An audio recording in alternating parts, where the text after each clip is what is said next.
Tonight, we are opening one of the most emotional cases in cinema history. For 84 years, the world believed this was a tragic love story. But what if it was negligence?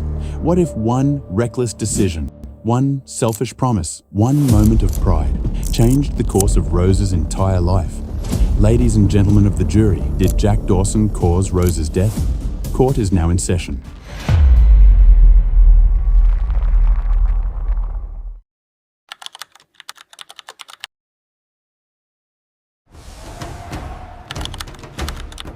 The RMS Titanic departed Southampton. Among the passengers is a desperate aristocrat named Rose DeWitt Bucketer and a penniless drifter named Jack Dawson. They meet, they fall in love, the ship sinks, Jack dies, Rose survives. Case closed? Not today. Because Rose lives for another 84 years, carrying Jack's memory, hiding the truth from her entire family, and ultimately dying immediately after revisiting the wreck site. Coincidence or consequence? In front of you, your honor and the jury at large, is the prosecution, and it argues that Jack's influence reshaped Rose's life so dramatically that her death was psychologically and emotionally tethered to him. Let's examine the evidence, your honor and the jury.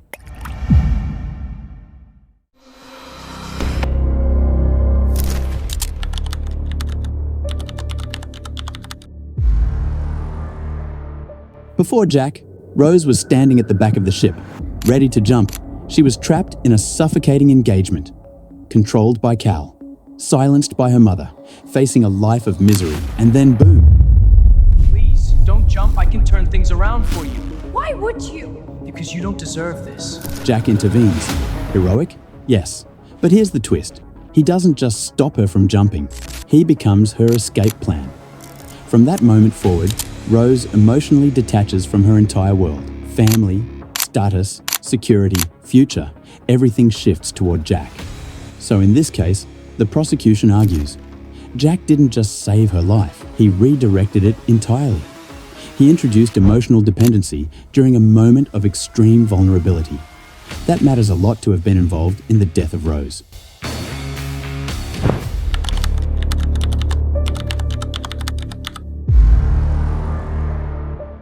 Imagine an innocent young lady, very beautiful like Rose. She has spent her entire life in a high-end social class. And then a mere drifter like Jack comes into her life. What do you expect? You want to know what the consequence of this was? Okay. Jack teaches Rose to spit, a rare trait in her social class. To party in third class, something she had never experienced before. To defy her fiancé Cal, to reject her social identity. Sounds empowering, right? But let's look deeper. Jack offers freedom without offering stability. He has no money, no plan, no future. He convinces Rose to abandon everything for Jack's dream built on vibes. And when the ship begins sinking, that dream collapses instantly. It ends on Jack. Your Honor, the prosecution argues, Jack accelerated Rose's rebellion without preparing her for consequence. He fueled emotional intensity without long-term security, and in disaster scenarios, impulsive decisions become fatal for Rose in the end.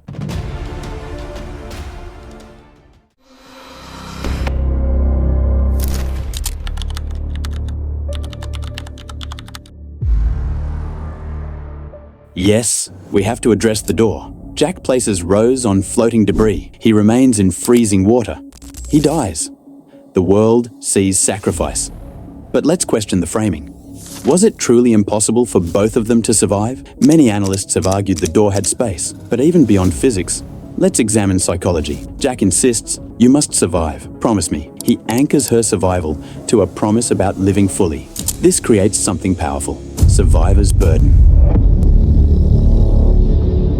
For 84 years, Rose lives with his death, his sacrifice, that final promise. Jack didn't just die.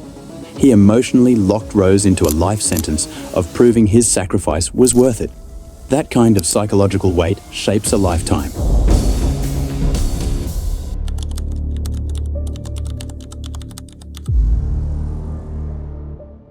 Fast forward, Rose is now elderly. She has children, grandchildren, a full life. But notice something. She never told them about Jack, not once. She carries him privately for 8 decades. Why?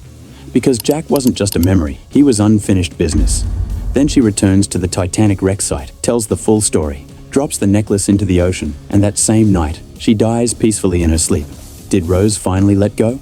Or did she finally reunite? Was her life unconsciously paused? Your Honor and the jury. The defense speaks and says, let's flip this completely. Without Jack, Rose jumps. She dies at 17. No children, no adventure, no airplanes, no horseback riding, no full life. Jack didn't trap her. He liberated her and showed her, you can choose yourself. He died so she could live. And she did. She traveled. She worked. She had a family. That is not emotional imprisonment. That is transformation. Her final dream sequence shows her reuniting with him, not in tragedy, in peace. The defense argues, Your Honor, Jack didn't cause her death. He gave her a life worth living. So what is this really about? Not physics, not doors, not floating debris. This case is about emotional imprint. Jack was Rose's first taste of agency, first rebellion, first passion, first love. When someone changes your entire trajectory at 17, they never fully leave you. Did he cause her death directly? No. But indirectly, he shaped the emotional architecture of her entire existence. And when she returned to where it began, her story closed. Not because he killed her, but because their chapter was finally complete. Verdict, ladies and gentlemen of the jury. On the charge of causing Rose's death, this court finds Jack Dawson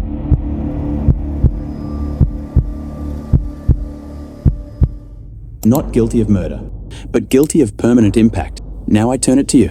Was Jack a savior? Or did he unknowingly tie Rose's life to a moment she never escaped? Comment below. Guilty or not guilty? Court is adjourned. If you enjoyed this trial, next week we put another legend on the stand. Subscribe if you're ready to join the jury.